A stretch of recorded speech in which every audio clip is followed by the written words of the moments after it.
Hi, I'm Stephanie Berry. I'm Manager of System Coordination for IU Health, and I work with our 18 hospitals across the state. Hi, I'm Georgiana Reynal. I'm Director of Advocacy and Government Relations for CAB. I'm Bob Bowman. I'm the Maternal and Child Health Director at the Indiana State Department of Health. Lisa Crane, Nurse Family Partnership. Robin Eggers, I'm formerly with IU Health, that's why I joined back in those days, but now I'm doing some freelance work as a healthcare communications consultant. And I'm Karen Porter. I'm an original CAB member actually, and now working with NFP on integration of healthcare providers. I'm Ed Tipton, Community Action of Greater Indianapolis. I'm president of that organization. We're one of 23 in the state, over 1,000 across the nation. And I've been a CAB member since, I think, pretty close to the beginning. Hi, I'm Amanda Groove. I'm with their same partnership. Tom Willis with the Indiana Health Willis, the Vice President of Planning and Program Development. Dawn Blank with Eli Willing Company. Joanne Martin, a consultant with NFP for evaluation and research. Patrick Wooten, Associate Vice President of Population Health Services for Eskenazi. Ann Murphy, Government Relations for Community Health Network. Betsy Delgado with NFP at Goodwill. Ted Maple, CEO of Early Learning Indiana. Welcome, and it's great to provide some updates. 2014 was a great year for Nurse Family Partnership. We're on the cusp of expanding outside of Marion County. So Betsy's going to talk about a great partnership up in Tippecanoe County.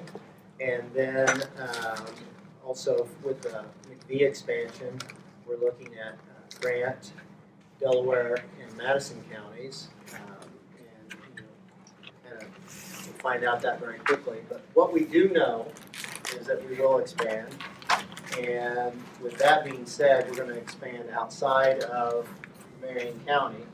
So just wanted to talk through that. So right now we operate pretty much strictly in Marion County, and our CAB is based mostly either Marion County or Donut County. So wanted to talk through that as we expand out.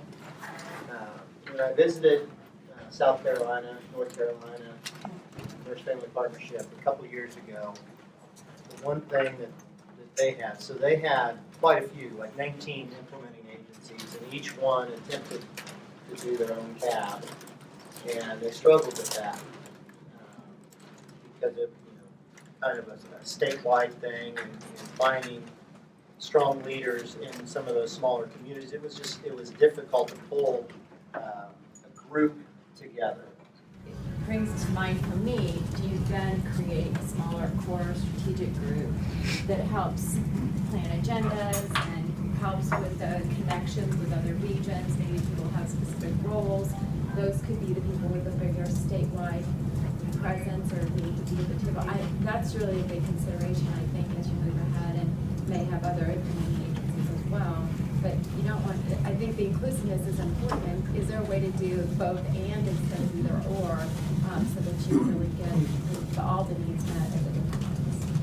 The other opportunity to pull in people who have an interest in Nurse Family Partnership, maybe not having everyone sit at the CAB, but we've had committees in the past, we've had a housing committee, so maybe we develop some sort of a committee structure where maybe there are almost special interest groups, so where when we want to touch more people or get more input from individuals who have like interests, we could bring them together separately in addition to having and we just want to kind of say, this is what the CAB looks like over the next couple of years. We'd really like you to stay engaged, understand if it's time for you to roll off. We'll come back together our next CAB meeting and kind of say, here's who the players, here is who wants to be engaged. Let's look at this and let's we've done this before. We kind of looked at who's missing, right, Calvin, who's missing and who needs to be here. So we'll take time in the next CAB meeting to kind of look at that. So anyway, so thank you very much for that.